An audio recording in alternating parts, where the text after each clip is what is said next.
Well, welcome everyone. Tonight we are talking about finding and keeping and making the best employees happy so they'll stay with you for a long, long time. I'm so glad to be here with you, and to do that, sometimes I like to use the term we have to help people manage their dreams. This has worked for me through the years after reading the book we're going to talk about tonight, and I think you'll really enjoy the session. Thank you, Katie Shorter, for sponsoring us and facilitating this with your Small Business Center at the beautiful Pamlico Community College in Bayboro, North Carolina. And we really appreciate you hanging with us and helping us put together this, I guess, 16-part series for folks to learn at the early summer. I'm Steve Carver. I'm talking to you from Dunn, North Carolina, in my home office. This is my presentation number 973, and I appreciate you coming along for the ride. I am not a lawyer, and I am not an accountant, just an old fellow that's been in business a long time and happy to share free advice with you. The first advice is always get 2 or 3 opinions before you make a major decision that affects your business or financial security. And one of the best places you can get a second opinion and feedback is at your Small Business Center. If you don't have one in your area or know where it is, let me or Katie know and we'll help you locate them. But if you're in the Pamlico Nation, she's right there in Bayboro and just waiting for you to give her a call. This is our last of 7 Wednesday nights. I appreciate y'all being with us for the time that you have been. And we're ending up this series of kind of do-it-yourself starts. And tomorrow night, we'll have a very important webinar that focuses on bookkeeping and forecasting and negotiating basics. In session number 6 and 7, which is tomorrow night and the following Thursday, we talk about the specific topics, plus we kind of start wrapping this whole program together, connect all the dots so that you can get the most out of it. So I hope you'll be with us tomorrow night and invite other folks to come as well. And your homework assignments have been sent to you. Now, I hope you can complete all that you feel comfortable in doing to help you earn some additional certificates. And a special appreciation to Nicole and to Angela and to Chuck and Keisha and Beverly and Christina and Sarita. And by the way, Sarita is putting together some beautiful certificates. She sent me a couple of draft copies of them, which I'll look forward to showing you next week. Really pretty certificates suitable for framing for you. So thank you, Sarita. Tom Davis is working on getting ready to start your websites for you. And I want to encourage all of you, do those videos, send them to us, to Katie or to me, and we'll help enhance them so you can put them right on Facebook or at your website and get started. And if you do the first part, we'll help you with the rest of it. So start practicing your videos. They are so very important. Also, one of the ways to earn a membership as an associate in the Academy is to rewrite the 40 drill skills.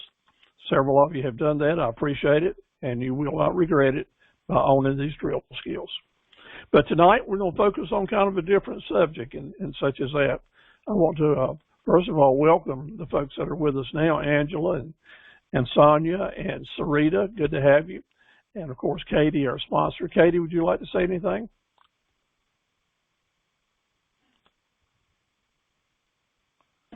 No, I think these are all veterans on here, so they all know where this. Yep, Sarita and Angela and Sonia. So they all kind of know the drill. So. All right. Well, let's get started with it.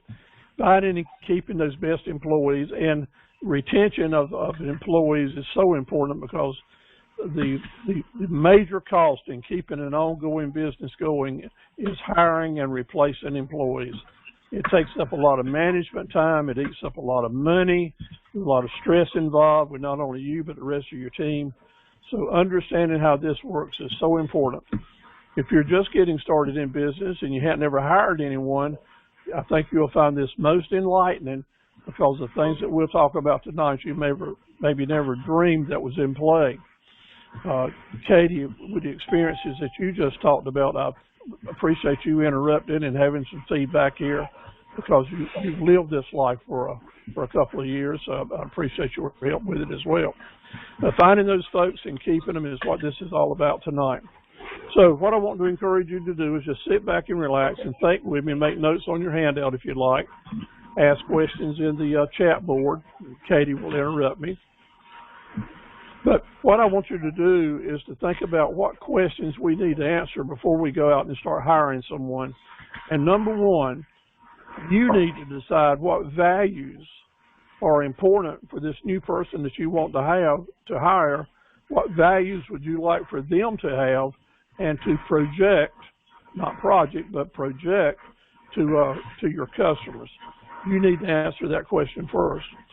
And on a scale of 1 to 10, I had a list. I actually kept a list in the employee file, and I tell you, I tried every year, maybe sometimes every year and a half, to reevaluate and seeing if there was any movement with my employees. So what I mean by scale, first of all, I had 12 items, superlatives you might call, or values or skills that seemed to me to be most important in my business, and listing those down, as you can see on your screen: trustworthiness, fastness, stamina, communication abilities, persuasiveness, sales and negotiations, competitiveness and leadership, motivational, inspirational, and just general business skills and management skills. If you put a 10-point value on each one of those, and you scored a perfect 10 on all of them, then you would get a score of 120. It's kind of important that we rate ourselves as much as we think needed to think, how do other people perceive us? If these are on your mind, especially when you're out in the competitive world and you're trying to see yourself through your customers or your competitors' eyes, it might have a lot to do with how you address issues in your life as well. But now we're going to look at it as if we're thinking about this employee that we're thinking about hiring. Putting down a value after we interview them and coming up with what the actual scores are. Now, in today's world, employment issues are really critical because every newscast says that not many people are looking for jobs. The employment's about 4% unemployment, and a lot of folks are simply just shopping for better jobs. Well, I know from experience, people are always looking for a greener pasture because it's human nature. But a lot of things play into that now that maybe hasn't before. COVID has definitely caused a new normal in the world of employment. So are you ready to hire your first employee? Are you ready to expand? And it's a hard thing to do when you know that working by yourself, the only person you have to answer to is yourself and your creditors and your customers. So when you start bringing on employees, it's like bringing on members of your family. As a good manager, you don't feel responsible for them and their well-being, and you darn well should do that. So it's a major move to bring on a full-time staffer. Not quite as critical and pressure-ridden as you're bringing on part-time folks. Katie, is that your background noise I'm picking up? Let me see. Oh, let me go ahead. Let me see. I thought it was on mute. Oh. Okay. Thank you, dear. So starting out, let's start setting some standards. And the word standards will be used a lot tonight when we're talking about hiring and keeping folks. The cornerstone of being a good employer is that you are willing to set and maintain standards. You can't be lazy about this. You can't be lackadaisical about it. Even if you've already hired a manager, you can't expect the manager to do this for you. Owners of the business have to be willing to step right in and help maintain those standards. What are they mostly? Service and hospitality excellence. And hospitality don't mean that you're in the hotel or the cruise ship business. Hospitality means you're in the customer business. So these standards, we'll be talking about them a lot tonight. And there's a new management style that's kind of come into play, kind of a fresh buzzword the last 7 or 8 years, and that is what they call a +1 management style. So we'll call that tonight too to kind of bring you up with what's kind of current. +1 management style is basically always staying awake, always walking around with walk-around management. In other words, have your radar on all the time and being willing to tune it up to +1 to +20. In other words, you're just not letting anything slide, but you're staying aware. That doesn't mean you're making a scene or pressuring someone all the time, but as a good management, +1 means you're not going to sleep on the job and knowing there's some things that you have to keep critical. The +1 management style will require that you have customer service, hospitality, establishing boundaries, which I don't call riverbanks, and you're always trying to take everything up to the next level. That doesn't mean that you're living in a pressure cooker, but you're having an awareness. You probably already understand what customer service is. That's how well you do your job, how professional you are, your pricing, such as that, how good the lights are. But hospitality means how do people feel about doing business with you. And now we're talking about how the employees feel about doing business with you. And establishing boundaries, which I don't call the riverbanks, and I'll get back to that in a little bit, and always taking it up to the next level again. I learned long ago that the key here is not to have tyrant rages, not to get angry, not to blow your top, which I was able to do that when I was younger, without training and without understanding, just trying to let steam off, but I did it in so many different and wrong ways. So I can tell you that I've done all this the wrong way. But once I learned to do things the right way, it made a lot of difference. Instead of letting things come to a peak and blowing your top, or firing someone, or having negative situations, what I want to encourage you to do is to keep gentle and continuing pressure. This is part of the +1 plan, gentle and continuing pressure. Managers should always personally and manually demonstrate how to maintain standards within daily actions, behavior, and examples and posture. This is what we're doing when we say stand within the banks of the river. In other words, I don't lay out the groundwork for my employees and for my staff and give them the boundaries, one side and the other, and just ask them to stay within these boundaries, to be themselves. Don't try to be my clone, and I'm not going to try to make you into somebody you're not. But here are the rules, here are the standards that we're after, and why. You just row your boat, and you just stay within the riverbanks. If you get too far to the left or the right, you're going to run aground with me, and we're going to have to do something about it. The best example I can give you of gentle and continuing pressure, which you'll probably see right away when we talk about this. If you go to a white tablecloth restaurant or a place that says formal, nice place setting and such as that, you'll almost see the manager or the owner of the restaurant in town, in-house, walking around, not forcing himself on customers, but always letting the customers know that he is in the house. And he'll walk around and do things like move a candle here, or move a glass there, or slide a plate over a little bit, or reposition the silverware on the table. Is he just that anal about it? No. That is a manager's way of keeping gentle and continuing pressure for excellence with service and hospitality at a restaurant. And in every business, there'll be different ways to do it. But who is he working with here? What's he trying to do? First of all, he's sending a message to the customer that I'm going to maintain standards here, so that every time you come in this business, you're going to find things in proper order. If you get any surprises, they're going to be good surprises and not bad surprises. So I want to make sure everything is just perfect for you.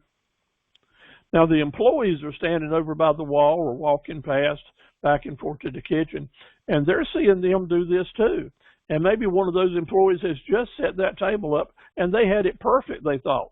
But still, here he is, moving something from here to there, just right, making it just right in his opinion. Why is he doing that? Does the employee have fear that maybe they have done something wrong? Does the employee feel like he's looking over my shoulder and putting pressure on me?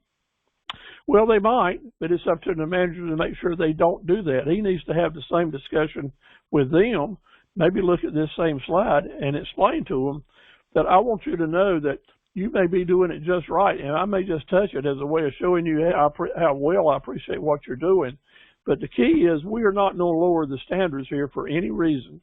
And I'm always going to be looking over your shoulder. And if it's not me, there's going to be a supervisor that does. And I want you to do it for yourself so someday you can be a manager or a supervisor. Keeping things in great order the same way as a way of helping the employee understand there's always a continuing pressure to maintain high standards. We also want to deliver service with soul. That is, we need to show our employees that we appreciate that, and as we communicate with them, we're going to show the customers that we care about them, and we're going to communicate with our employees the same way. How do we do that? It's kind of like taking a deep breath sometime, and before we answer a question, we think about what's the thoughtful or gracious or appropriate response. The way we respond to questions or the way we just generally act. This is behavior control, and there's no doubt about it, but it has everything to do with how you train your staff to stay with you. Example is, you say to a customer this or that, or a customer tells you, thank you for doing this, and I appreciate what you're doing here. And the employee or the manager says, oh, no problem, because that was the easiest thing to say, and you didn't want to make a deal out of it. But you know what? That's a major mistake, in my opinion. Saying no problem is a problem, because the appropriate answer is, thank you very much. I appreciate your thoughts. When a customer or an employee responds to you and they basically say they appreciate what you've done or thank you, the right response back is one that has meaning and that you're sincere. Instead of saying no problem, which basically just blows it off. See where I'm coming from? It's the few words that make a lot of difference sometimes.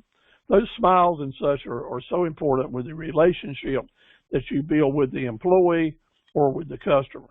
Now, in this photo on our slide, that may be a customer or that may be the owner or the manager talking with an employee.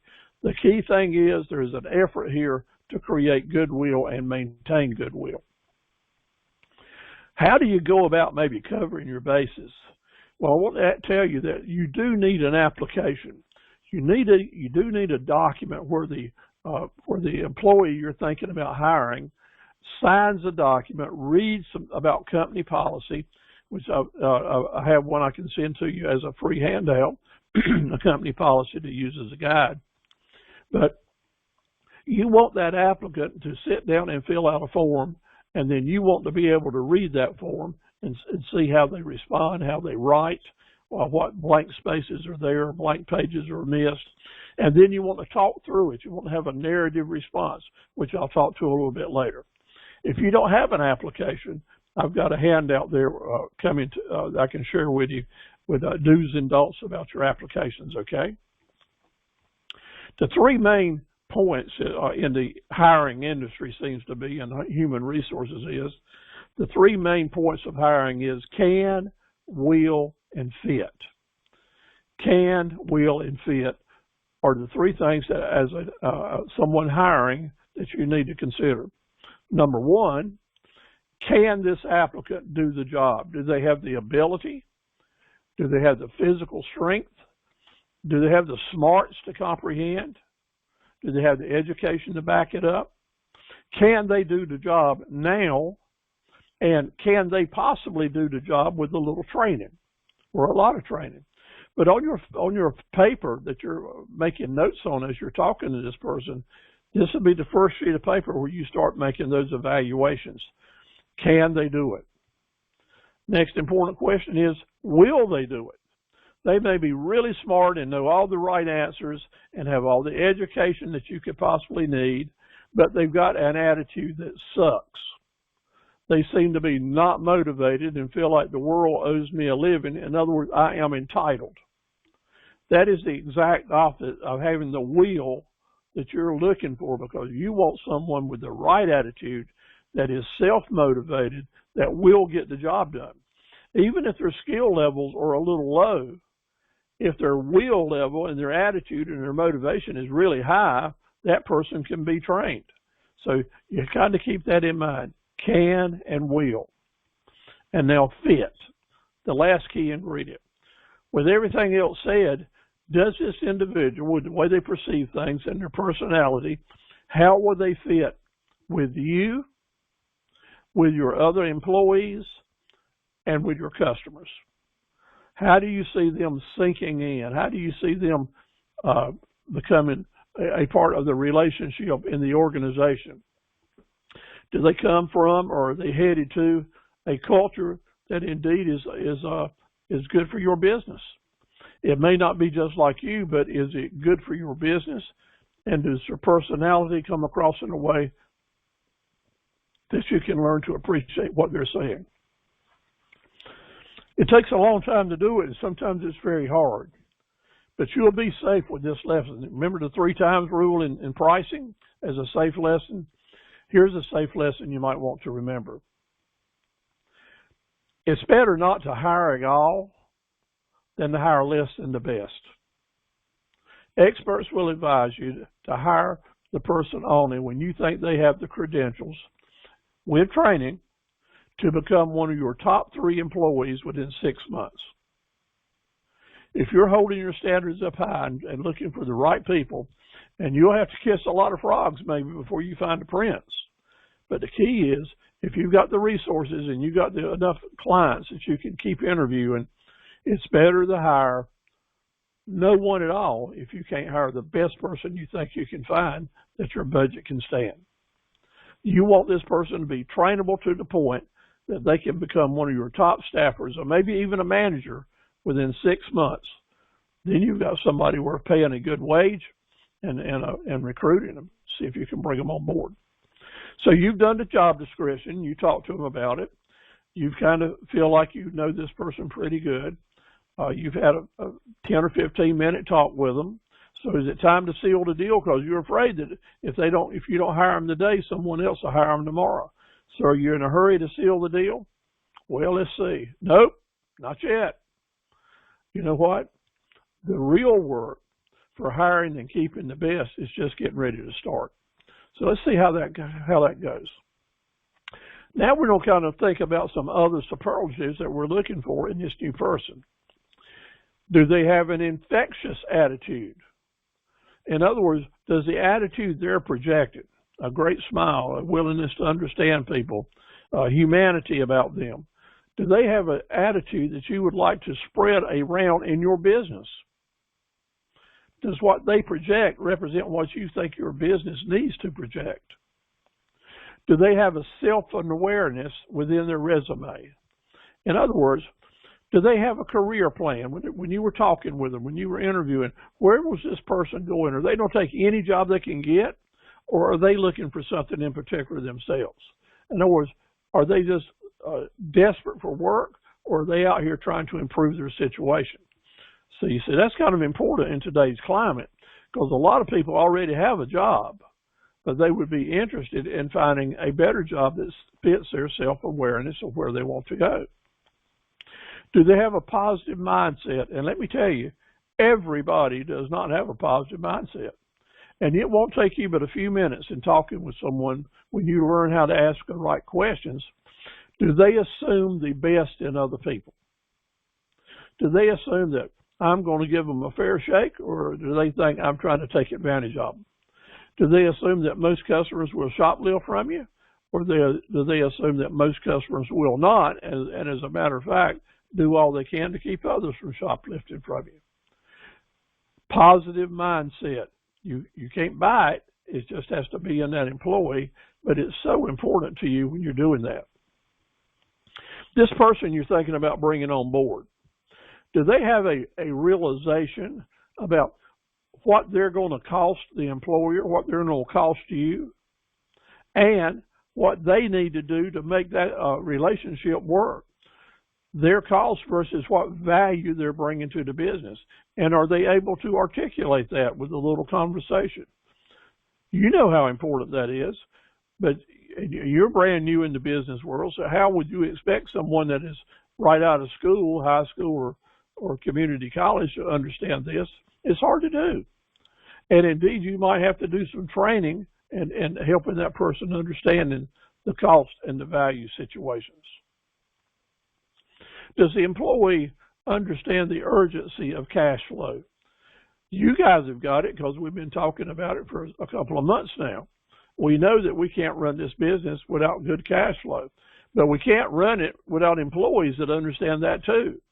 So they have to know the urgency of cash flow and why we need to close deals, why we need to take advantage of the situations when they're open to us.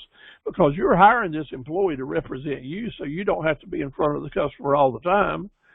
Hence, if you're sensing the employee has no clue about cash flow and their value, then what's going to come in your mind?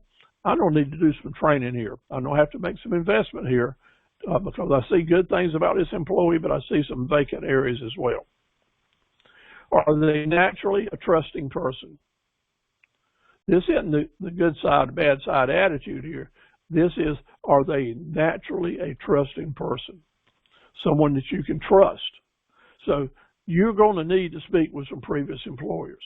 And if you ask for references and they don't have a previous employee, then you ask for their favorite teacher in school or ask for the name of the high school counselor at the high school. Put them on the spot asking for a reference, and you need to find a way to kind of satisfy yourself about trustworthiness. Yes, ma'am. Oh, can I interject something here?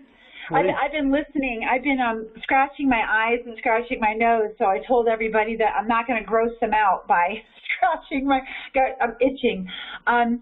Steve had mentioned something here. I can't emphasize enough the importance of a reference. Call at least one of them, especially in today's world. Just because you know, Steve will tell you that, like he's been saying, hire the smile, right? Train the skill. You hire that person, but you want to make sure that in today's environment that they're congruent with your values, especially if you have your own company, and you're small business owners, and you're putting your life and your heart into this work. And you do want to check out their Facebook page and check out their Instagram account and check out their LinkedIn. You want to make sure you don't have a live bomb on your hands. And you all understand that. I don't mean that in a bad way. It's just that in today's world, it's very important that you have people in your wheelhouse that are going to support you and be congruent with your values. So don't be afraid to check on that reference. Sometimes that's a difference between, so if you call somebody, human resource laws sometimes prohibit somebody from saying what you're looking for. So some good questions to ask are, would you hire this person again? So they're not allowed to say whether they're good or bad. They're not allowed to say, you know, what that person was like, and sometimes they're prohibited. But if you ask them, would you hire them again, they are allowed to answer that. And if the answer is not yes, you don't want them in your corner. Just so you know, I've just been burned a lot by, sometimes I think to myself, and I've let people go that other people have hired, and I thought, if you had just called me, I could have saved you 6 months of your life. So just something to add to Steve's conversation. That's so well said, and I appreciate you letting us know. Bring us those ideas again, for sure. Trust is incredibly important, and we have folks that are with us that are going to be doing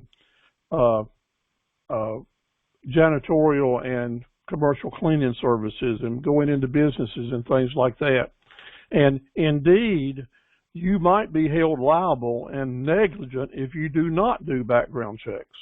So if you're putting these employees in a situation where it's going to take a high amount of trustworthiness, and you didn't check them out before you sent them to your customer, and it goes south, then you may find yourself in a lawsuit for negligence.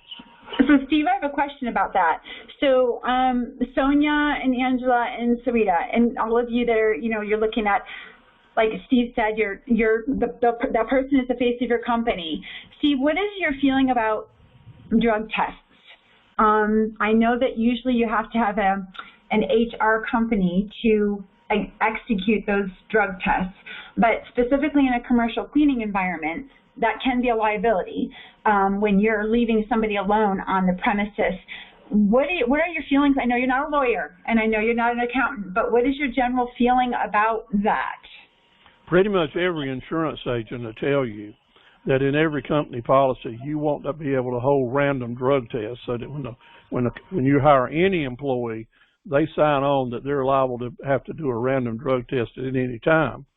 And in the local communities now, almost all of your urgent care places are set up to manage those drug tests for you. So that's a good point. Thank you. All right. I want you to have an employee that's not a blank check, that's not a blank mind, that's just kind of waiting to be directed on what to do. I want you to find that employee that shows they have some curiosity. Maybe they're not the sharpest pencil in the drawer, but maybe they're curious and wanting to learn. That's someone you're going to want to give some extra points value to, because curiosity, as long as it's honest and genuine, is a very, very good thing to have. That doesn't mean they're trying to stick their nose in your business or that or other, but when you're asking your questions in your interview, you want to give them a chance to show curiosity, because it's very much an interesting person that is curious about things. I want you to, maybe you don't have to be a little uncomfortable with this. I wasn't to begin with, but just as Katie just said, you got to stay legal, but you kind of must have to take the candidate out of their comfort zone before you really see what they're all about. As Katie was saying, a lot of people are really good actors. They can put on a good show and they can answer all the questions just right. And until you get in a one-on-one interview or a two-on-one interview, it's hard to get that real feelings of your candidate until you put them out of their comfort zone. Ask the hard questions. Ask some questions that, if you don't mind the French, are crazy as hell, but by golly, you need to see them get nervous and see how they react. Why do you need to do that? If there are hidden personalities in there, they won't come out until there's a certain amount of stress. Now, you know, in your work and in my work, every kind of work, there's going to be some stressful moments. So there's no reason to pretend with this employee or this potential employee that everything's going to be a rose garden at work, because that's not what work's about. If it was, they wouldn't call it work, right? So there's going to be some stressful moments. And as an interviewer and you're hiring, not only do you have a right, but you kind of got a responsibility to ask questions that are hard enough to take them out of their comfort zone. Now, you don't need to go too far with this, and the law protects them from that. But there's a lot of things that you can ask, and you just kind of, when they say something, you can follow up on it, kind of keep digging a little bit, and just see what kind of reactions that you get. Now, interviewing is a time-tested, I'm going to call it an art form that's been going on a long time. And in your study guides, there's a handout called the Star and Parade. Isn't that a cool name, the Star and Parade? I think these were last names of folks who generated this. But there are different methods to conduct interviews. And if you take the time to read through this, you'll pick up some tips that'll help you. Some of it won't apply. It certainly didn't apply to me. But it's some really good reading if you're getting in a situation to be interviewed or to conduct the interview. You see, this program tonight cannot be all about you interviewing for someone else and you're learning the inside scoop. So it's just as important for you to learn how to be interviewed and answer questions as it is to be able to give them. The Star and Parade is nationally, worldwide recognized as a good method for and guide for how to conduct interviews in different situations. This person needs to be motivated. They need to have motivation. There needs to be an assertive person in the room to motivate people, and you need to see if this person has some assertive skills, because self-motivation means that you don't have to hold their hand for everything you do. So many of us have said through the years, I'd rather do it myself than put up with having to train somebody or see somebody else mess it over, and then I have to go back and do it anyway. That's part of hiring people, and that's certainly part of training, but all that started in the interview process when you bring them in. We all have to train and be trained for something brand new. But if they're not self-motivated to do some learning on their own, then maybe it's not the right person you're looking for. Now, here's the big deal. There's the big lie going around all over the world now. People are making big bucks doing nothing but telling lie after lie with conspiracy theories and paranoia and causing insecurities all over the place. And if you're interviewing someone and they're full of this kind of crap, then I want to tell you it's dangerous. because it is a contagion that talks about world events, but also if someone can't hold on to the truth and engage in their own mind the value of telling the truth, then there's no way that you're going to be able to trust them to accept what you say and to follow your rules. So folks that are big on conspiracy theories and feel threatened about everything, that is a great example of having a negative attitude and probably someone you don't want to bring in. Plus, if they love to talk about it, that means that they're going to share those ideas with your customers, and some of those customers will love it, but most of them will have fear and not want anything to do with it. You'd be amazed how much I see this in talking with folks on the telephone all over the country in my business. And at least one time a day, if I'm taking in 30 calls a day, which is probably an average, at least one and sometimes as many as 3 a day, people are saying things between the lines about current events and politicians and what's happening in the world. And they're just spewing fake news all the time and just not into the game. So this has nothing to do with politics, but it has everything to do with you surrounding yourself with people that indeed hold on to the value of truth. So important for you. Character, values, and standards, man, they're building, and that's where in these interviews and in your background checks and in getting references from people, you're going to find out what kind of character, values, and standards they have. Irregardless about how much education or experience or from what station of life they're coming from, it makes no difference to me if they already have a PhD or not even a GED. That has nothing to do with character, values, and standards. And it's maybe the most important thing on the whole list. Because I can surround myself with people I can trust that have good standards and character, because I'll do my best to train them, because that's the people I want to be around. Most importantly, in this world of movie stars and people putting on a big show and telling lies, pretending to be something they're not, the basic rule that I wrote into the 40 drill skills is we got to be really careful not to let charisma become a substitute for character. Don't let charisma become a substitute for character. Sometimes the most shining star might not have enough character that you want to go one more inch down the mile with them. So be willing to know that and be willing to try to see through the Chamber of Commerce presentation and look and see what kind of meat and potatoes are left there in character. Matter of fact, drill skill number 39 is all about integrity, and it says just like we did. That'll be one of your quiz questions. After a staff member comes on board, you've hired them, you found them, congratulations.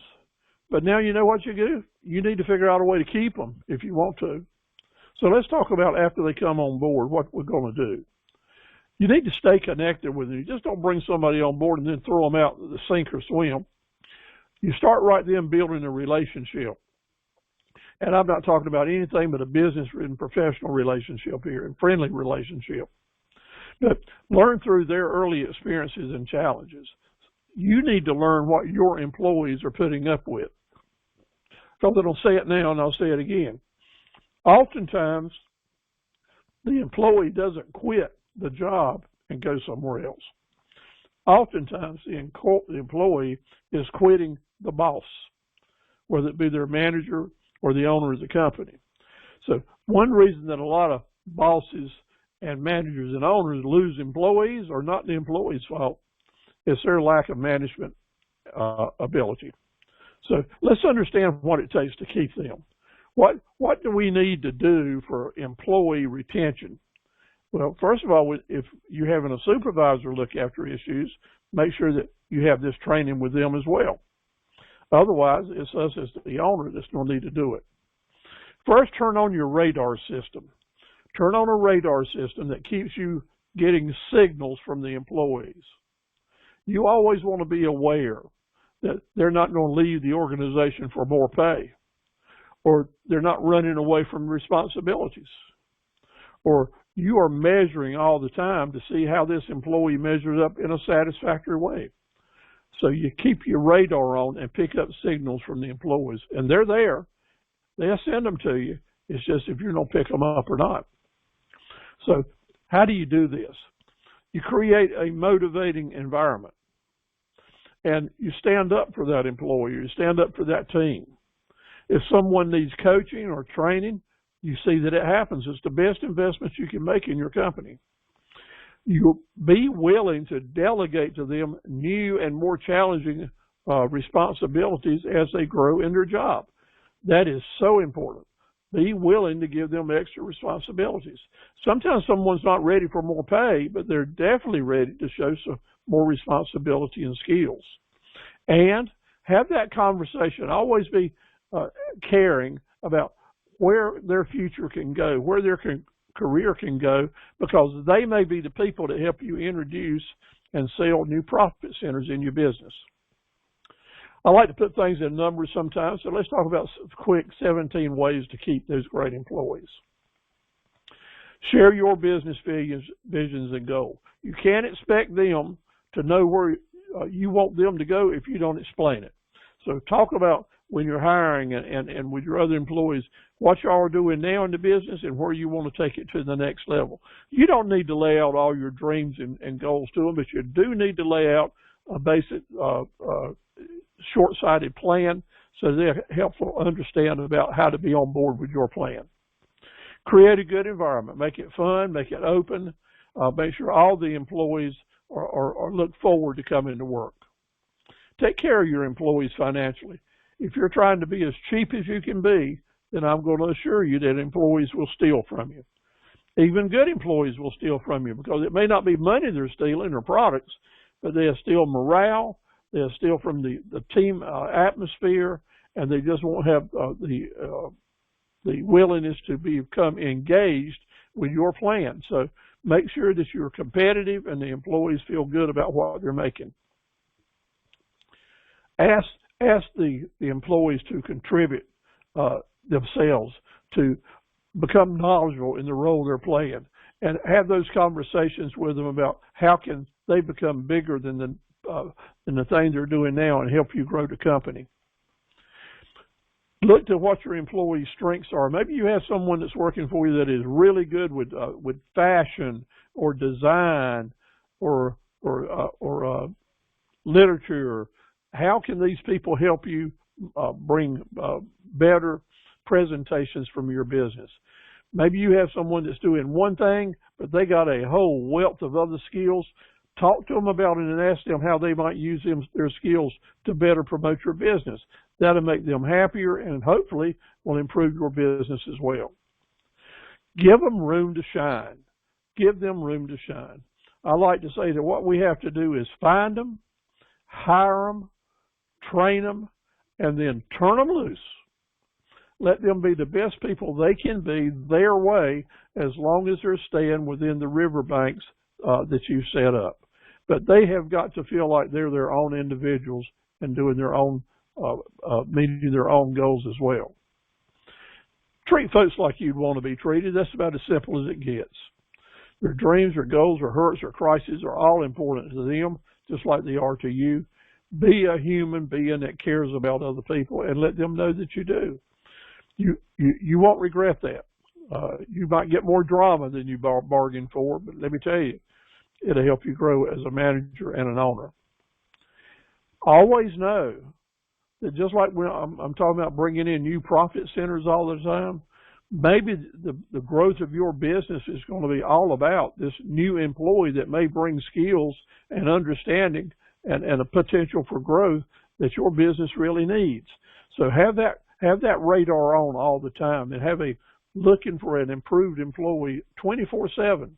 Because oftentimes when it's just me and you running these businesses by ourselves, we need some more help. Maybe we need to bring on employees or partner with someone or join in with another company. Always be looking for those opportunities. Passion is so important. People that smile and care, there's no substitute for passion and energy. Yes, indeed, that's a part of that charisma thing, and it don't take the place of character, but it is very, very important when you're dealing with customers and dealing with better employees. Make sure the people you're talking about bringing on board really will fit, as we talked about earlier, really will fit with the other employees and with you and with your customers. Are they a good fit? Will they be self-starters? Or are they self-motivated? Now, we have to understand every morning that those employees are bringing their private and personal lives into the business. They're bringing their private and personal lives into the environment where your customers are going to be able to read them and see them. So just know that's going to be happening. And be aware of the fact that as an employer, you are aware that that's happening. So every day you need to kind of take that personal inventory of the projection that you're giving out, and also look and talk and pass by and walk around so that every employee that's in your environment knows you're there and know you care. One of the drill skills is people don't care about how much you know until they know how much you care. And that's not something you have to be pouring out honey all the time. It's just being a willingness to care and show it with your expressions and the little things that you do. If you find someone that's a great leader and you can hire them, you bring them on board. You look for people that have leadership ability, because they can be your future managers, your future profit center directors. Leadership is a key ingredient that can be started and trained somewhat, even through our seminars that we have at the small business centers. There's so much you can do with employees if you bring them on board and then give them a chance to shine. Another drill skill is people don't quit their job. They quit their boss. So that'll be one of the questions on your quiz. Stay connected. Conduct stay interviews. When you hire someone, go ahead and write down on your calendar, on your business plan calendar, on a certain date or during a certain week, I don't bring this employee in, or maybe go out to lunch with them and just talk about how things are going, get a kind of a inventory of how they're feeling about their job, maybe where they'd like to go with it, maybe any problems they'd like to share with you. Be willing to listen. You're not undermining your managers by having a relationship with your employees. If anything, you're learning about how good your managers are. And of course, those managers are the same people that you'll be having interviews with as well. I like to say that the employer indeed is like the wind beneath the employee's wings. They need to know that you got their back. They need to know that you care about them and what's happening with them, and that you're there, and be willing to be that. We can do it to a certain extent. Sometimes we're past the limits, but if it's in your heart that you're going to try to be the wind beneath their wings in good times and bad times, that's a good thing to be thinking about. And maybe one of the very most important things that we're going to talk about is the value of that environment and relationship we have with our employees. You want to be able to tell the world, you as the owner of the company, that I got the best group of employees a man could ever want. We got a great team here. And I want that team to be going out to the world and telling the whole world what a great team we have. An employee that is happy and you're encouraging them to tell the world and your customers what a great team this is, that's good for business, because people will want to do business with employers that are good to their team members. Think about all the families that are involved with each employee. Cousins, uncles, aunts, nephews, grandpas, grandmas, friends, church members. Every time your employee has a chance to talk about his job, if it's spreading the news, we've got a great team and a great company and sell great products, that sells a whole lot better. Well, it's just another day at work, just another day at the salt mine. Which one's going to help your company grow and find even better employees as you go? Encourage your customers to talk about what a great team you have. How do you do it? You do it yourself when you're talking with people in the community. Let the world know that we have a great, great team, and you're proud of it. Every time you have a chance to do it, talk about the greatness, how dependable and great they are to work with, how the customers love them, and they are really great at all their skills and talents. Brag on blow up and let the world know that you've got some good people that work here and they'll want to do more business with you. Now, one of the handouts that's available to you, you don't need to ask for this, ask Katie or me for it, is I've got a sample employee handbook that I basically used in my business. I've left a lot of blanks in there, and this is something you can take and fill in some blanks. You'll have to put a lot of stuff in it that's related to your business and maybe take a lot of stuff out that doesn't apply, but it's a good start to doing an employee handbook. So if you know that you're going to be adding employees, then go ahead and get this, read through it, be thinking about it, and it will also give you a lot of good tips. Summary: hire the best, avoid the rest. Provide an orientation program for new employees. Install an early warning system to protect new employees. In other words, you have your way of going around talking, asking questions, being aware of, observing, so that things aren't just right when you bring on somebody new. You want to find it out sooner than later, because later means you've lost them.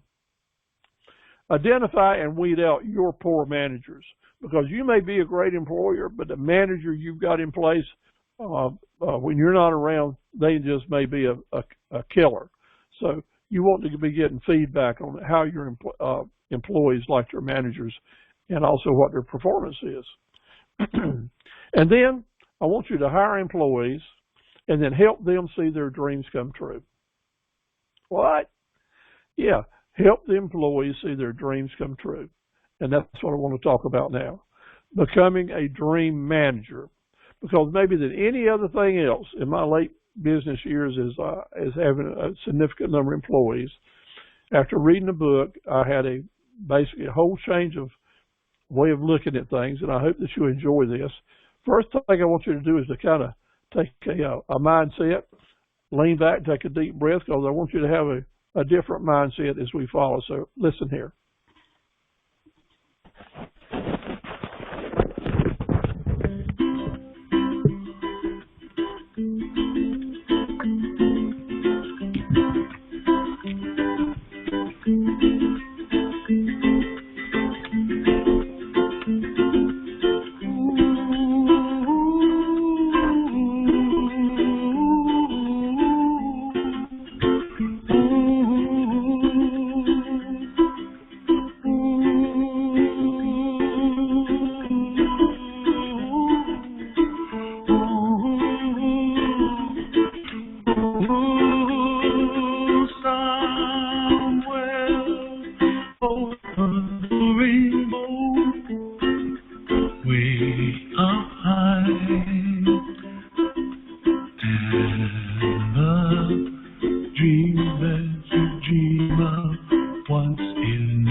Birds sing, and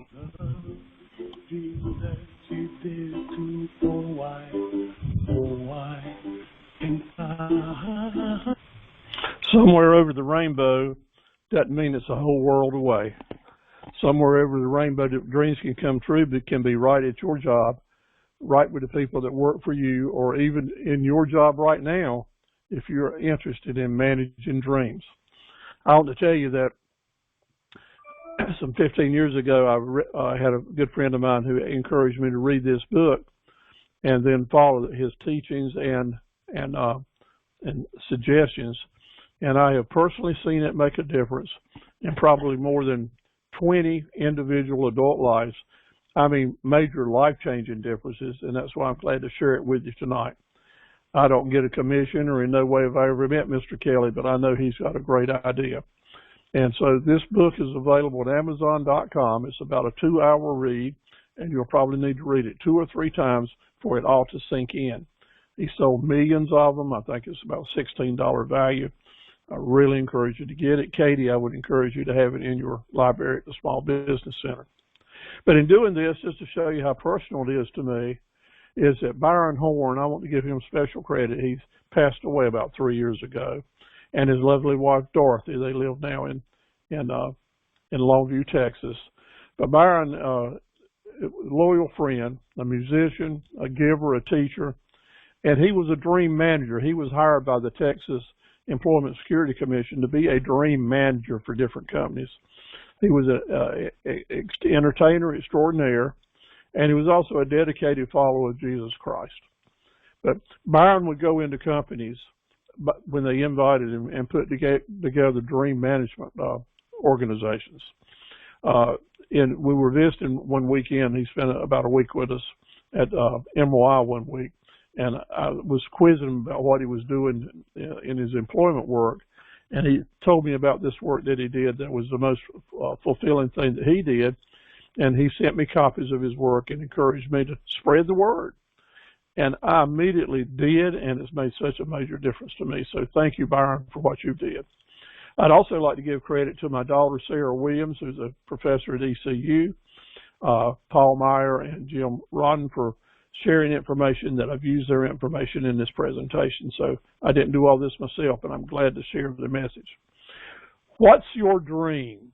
What's your dream? The management of dreams can help you and your family and your friends and your coworkers bring a win-win-win concept to your life and to the way that you're looking at things. Learning to manage dreams can open up doors that you have never imagined for continuing achievement. It's just absolutely incredible. So I'd ask you, take a deep breath now. Wasn't that music great? Somewhere over the rainbow. We're here, man. Somewhere over the rainbow is right here. No matter what your age is, what is your future? Does it look fuzzy? Does it look vivid? Does it look well-defined? Every day that may change, of course, but thinking about it will help things come into focus. At work, are we paying way too much attention to the work itself and almost no attention to the people? That's the approach in today's world that is missing. More often we're talking about just the work and not to the people that are with us. And that's one reason I love these seminars and I love these webinars, because I know my approach is different, because I really try to do this dream manager thing in every presentation, because what I'm saying is important to get the work done, but it's only important if some of it soaks into you guys. And when we're talking with our customers and our employees, if we have that attitude, it's so much important that we're working with people. We're just not trying to make profit. So what are we doing as business owners to bring people closer together and connected? Now, the people I'm talking about here may be your family, maybe your friends or loved ones, or it may be employees that you have, or employees that you work with at the community college or at another store as your number one job. But have a mindset, if you would join me in this. Let me be your coach here. Let me be a dream manager coach here for a few minutes and encourage you to open your mind up to listen to other people in a very special way. Because when we have a willingness to help other people achieve their personal dreams, and we feel better about it in our workplace environment, guess what just happened? People are going to be more happy at that workplace environment. That's right. Because we go to work to get a job done, to earn a paycheck, right? To maybe take another step in life. But when we also feel in that space with, hey, I am enjoying this work because I'm having the ability to have people share my dreams, and for me to share theirs, and all of us work together for a better day tomorrow. So what are the dreams they're saying?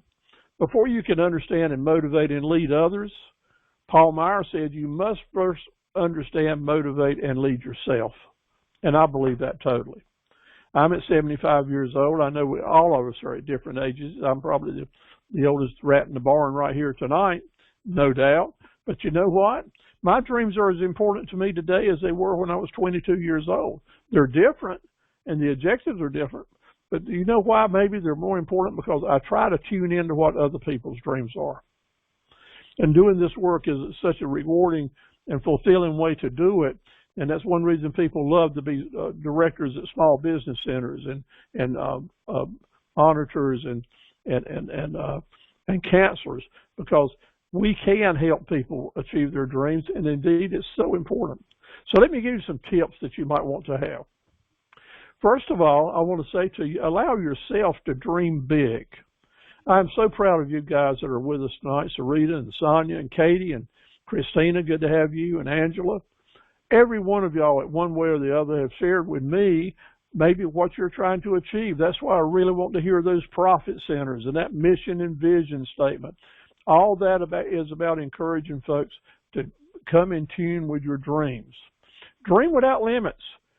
Hey, that's one thing that you don't have to, there's not a speed limit, there's not a dream limit in the wall. And in other words, you can just let your mind go like the fellow was singing in Hawaii there.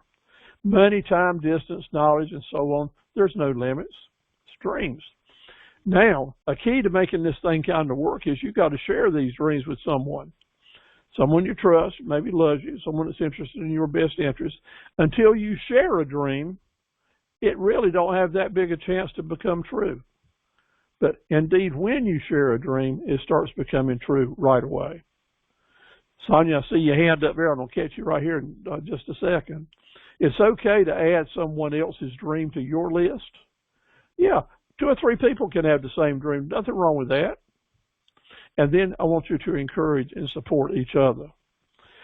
Yes, Sonia, what did you have? No, that was a thumbs up. I was agreeing with you all the way. All the way. All right. Well, thank you so much. I appreciate the support there. It's so important to do that and to work that way. I need to turn my attendance list back on here somehow or another. Excuse me. There we go. There's 12 areas of focus, so that when you print this out, and I want each one of you to want to print this out, there's 12 areas of focus that you might start listing some dreams. And in other words, you might have a dream that goes with each one. But I found this to be very interesting when I was doing it myself. Physical, intellectual, adventure, creative, professional, character, and the list goes on. And we'll talk about a little bit about each one. So you might have one dream for each one or 2 or 3 with others. But when you're talking about physical, that's your looks. Do you want to feel more healthy? You want to have a dream to run a marathon or to quit smoking? Or how many of us like me need to lose weight? Is that one of my dreams? Maybe do a little less drinking of whatever you drink too much of. Maybe it's intellectual. Maybe one dream that you might have would be to go back to some type of school or to learn another language, to read a book once a month, or to visit my favorite museum. Well, I'm not much of a reader, but I'll share with you that I wanted to become more of a reader. I never was much of a reader in school. But when I just kind of gave up on it because it didn't seem like I had time or interest in doing it. But when I started giving the seminars, I was driving home late at night and fell asleep several times. It had some near misses. But my son suggested to me I start listening to audio books. So now I'm listening to about 3 books a week, and I've been doing it for about 3 years. And it's been such a great friend and comfort to me, because now it's like I have someone rides with me all the time, and I learn things with every book that I listen to. So it's really good. Maybe there's a museum you want to go to. Maybe it's emotional. Maybe you want to help your spouse or your children pursue their dreams. Maybe you're ready to buy your own home. No one's done that in their family. Maybe you'd like to have a great relationship. Or maybe you want to take a special trip. These are very important. You know, with my employees, after I read this book and tried to put it in place and had interviews with my employees, I found that 4 or 5 of my employees, no one in their families had ever owned their own home. And all of them had a dream one day just to own a home. Their whole family and the history of their family had been renting housing. And we were able to put together a plan for those particular employees that the company would help create them a savings account to make a down payment on the house. And when they qualified to make a down payment, we agreed to co-sign with them. And now all 3 of those employees are in their own homes, and they're all paid for now. That wouldn't have happened if it hadn't been for the Dream Manager, because it brings on thoughts to help people move forward. Character. You want to develop more patience. You want to learn to do what you say you do. Maybe you have a hard time with that. Maybe you want to become more trustworthy and completely trusted. Maybe it's financial. Maybe you got a lot of debt and you want to pay it off, and that's your dream, to get out of debt. Maybe to start a college fund for your children. As an employer, at the time we had 18 employees, and I had a small business. I didn't have a personal retirement fund myself, and certainly didn't have a personal retirement fund for my employees. But we started saying, look, if I'll contribute, I'll match your contributions every month in an IRA, in your IRA, up to a certain point. And anytime you or one of your children, immediate children, bring a college tuition bill to me, I'll pay up to $300 for each bill, twice a year for each semester. And we did that for about 20 years, and we saw employees see their children graduate from college and community colleges and some upper degrees by doing that fund, because it helped them do it. And you know what? It was a very little expense for my company. Instead of having special events and things that I'd been kind of wasting some money on in the past, we started investing in our employees with Dream Manager type programs, and it just made a world of difference for everybody.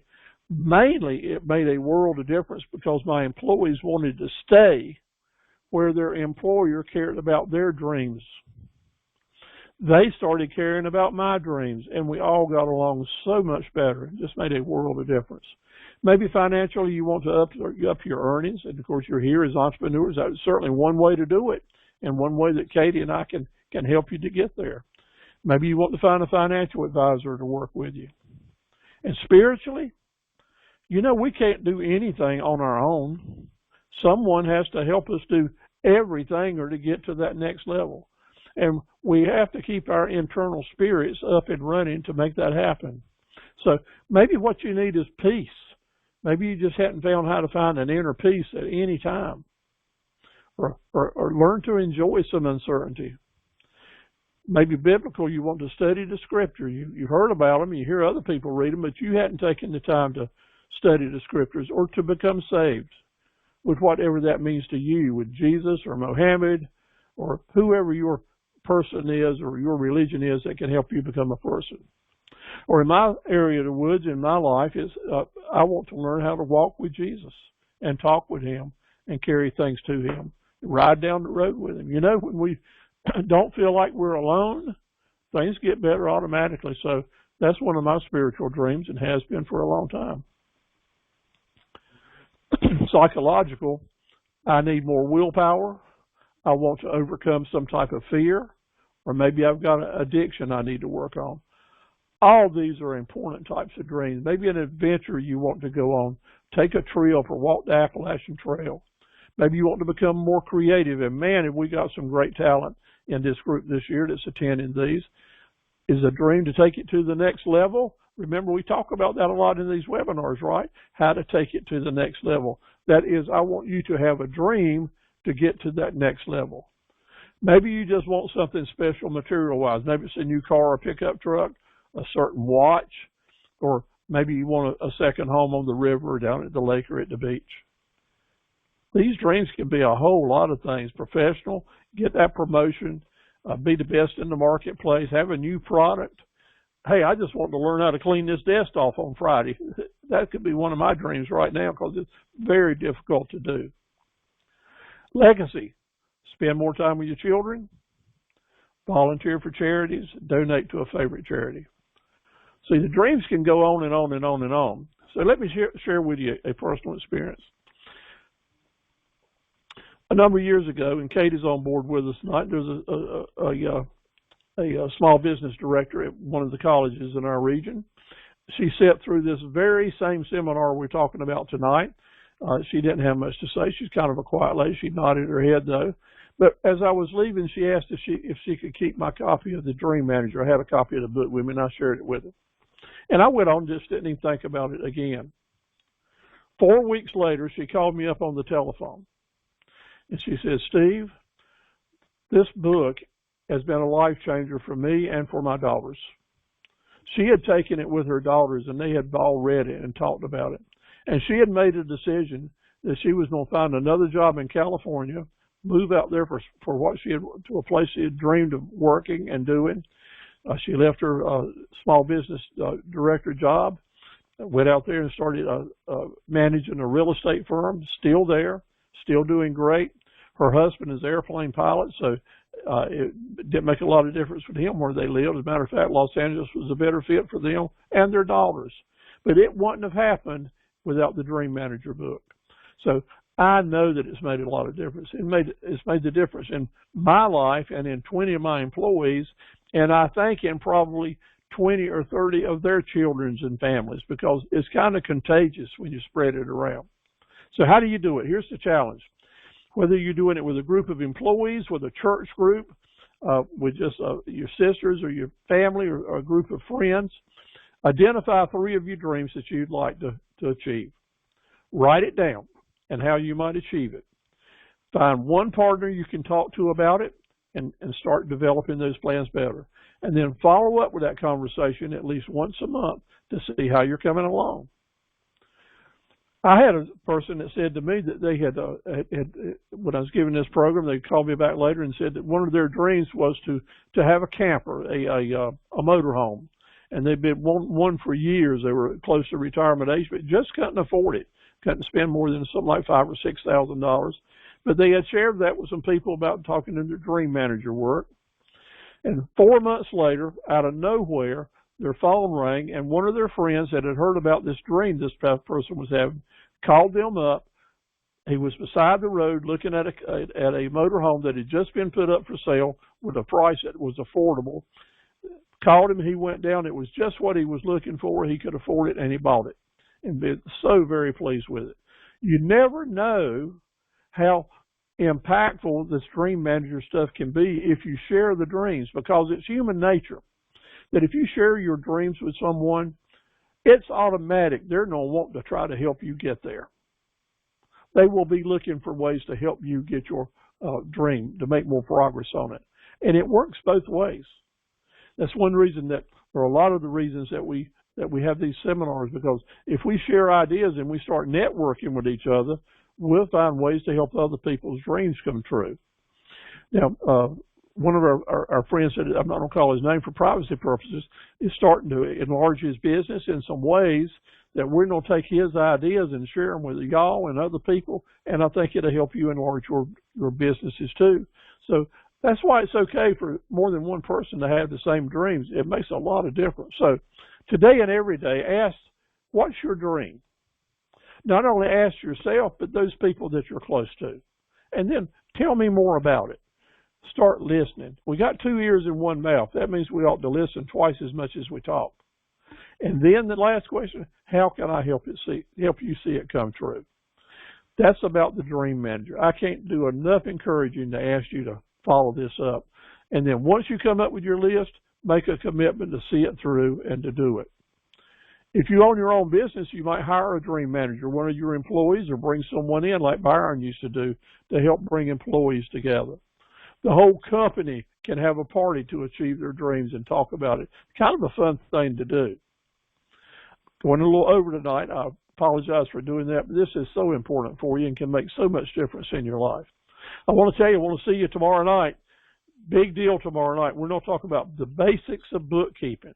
what an owner needs to know about bookkeeping and how to use bookkeeping to make more money and be a better owner for a sustainable business. This isn't about how to do bookkeeping itself. It's how to use the tools that a bookkeeper can give you. Then we're going to talk about forecasting, how to have your own crystal ball, look into the future so you won't be caught by surprises that you didn't want to get caught by. And then negotiating. Let me tell you, you can save a lot of money when you're buying and end up with a lot more money when you're selling if you understand the basic rules of negotiating. So I'm going to look forward to seeing y'all tomorrow night, same time and station. I spent 2 years at Cape Lookout. I want y'all to know it's a beautiful place to go down there. But what I learned most was when that light is shining, I want you to let your light shine for your family and your business as well. And God bless you all. Thank you so much for staying with us. So let's open it up for any conversations. I just want to say, Steve, you are awesome all the way around. You are well put together, and I appreciate everything about you, your honesty, your passion, your encouragement, your spiritual values. You are off the chain. Thank you so much for being so special. Well, you're a sweetheart for saying that, and thank you so much. I wanted to add for any of you, and I don't mean to interrupt, but one thing that Steve really pretty much covered everything. I put in the chat there. If anybody wants any help with interview questions, I know a lot of you are going on your own, but you're always looking for maybe somebody to cover a shift maybe, or maybe a backup person. And if you want some interview questions that are very good at discerning and pulling out that information Steve was talking about, just let me know. I've got some. You want to always make sure you're asking open-ended questions, not yes or no questions, that force the person to really give up a little bit of themselves.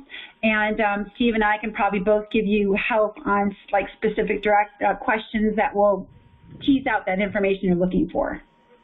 Well said. That's right. Okay, so Rita, you got anything to add? I've just been enjoying it. It was a lot of information and good stuff. I think, so if you do a background test on the potential employers, do you pay for that or do they pay for that? You would pay for it. The employer would pay for it. What is it, Steve? It's usually about $40, right, Steve, per employee? It can vary depending on how much degree you do. But, a background check could be, following up on references and how deep you go with that. Just depend on every individual be a little different, and also how much responsibility and trust that you're giving to the person would have a lot to do with the degree of background checking that you do. Okay. And if you want any help on that, Sarita, let me know. I mean, there's also, if they worked prior to the job they're applying to, if the last place they worked would refer them again for employment, and for a fact that person was like a government agency or someplace that does run regular drug tests, they probably pass muster, because if someone's dismissed for drug or background violations, they will say, no, I will not hire them again. So sometimes just by doing a few reference phone calls, you can kind of glean out some information. But feel free to reach out to me and Steve for any kind of specific details on what kind of background check you're looking to do. Okay, I will. Thank you. You're welcome. Okay, ladies, we'll close it off. I want to say thank you so much, Katie, for your input. Very valuable and really enhanced our program tonight. And I'll look forward to seeing everybody tomorrow night. And Sonia and Sarita, don't forget to reach out to your local small business centers. So, if you need anything, there's no question too small. Everything's confidential, 100% confidential. So don't be afraid of, tracking down your local director. And if you don't know it, email it to me, and I will give you their actual number and the name. Okay? Thank you so much, Katie. Okay, you're awesome. You guys are a great team, man. All right. High five, Steve. Yeah, take care. Good night, everybody. See you guys tomorrow, yes? Okay, yes, bye. indeed. God bless you. Take care. All right. Good night, everybody.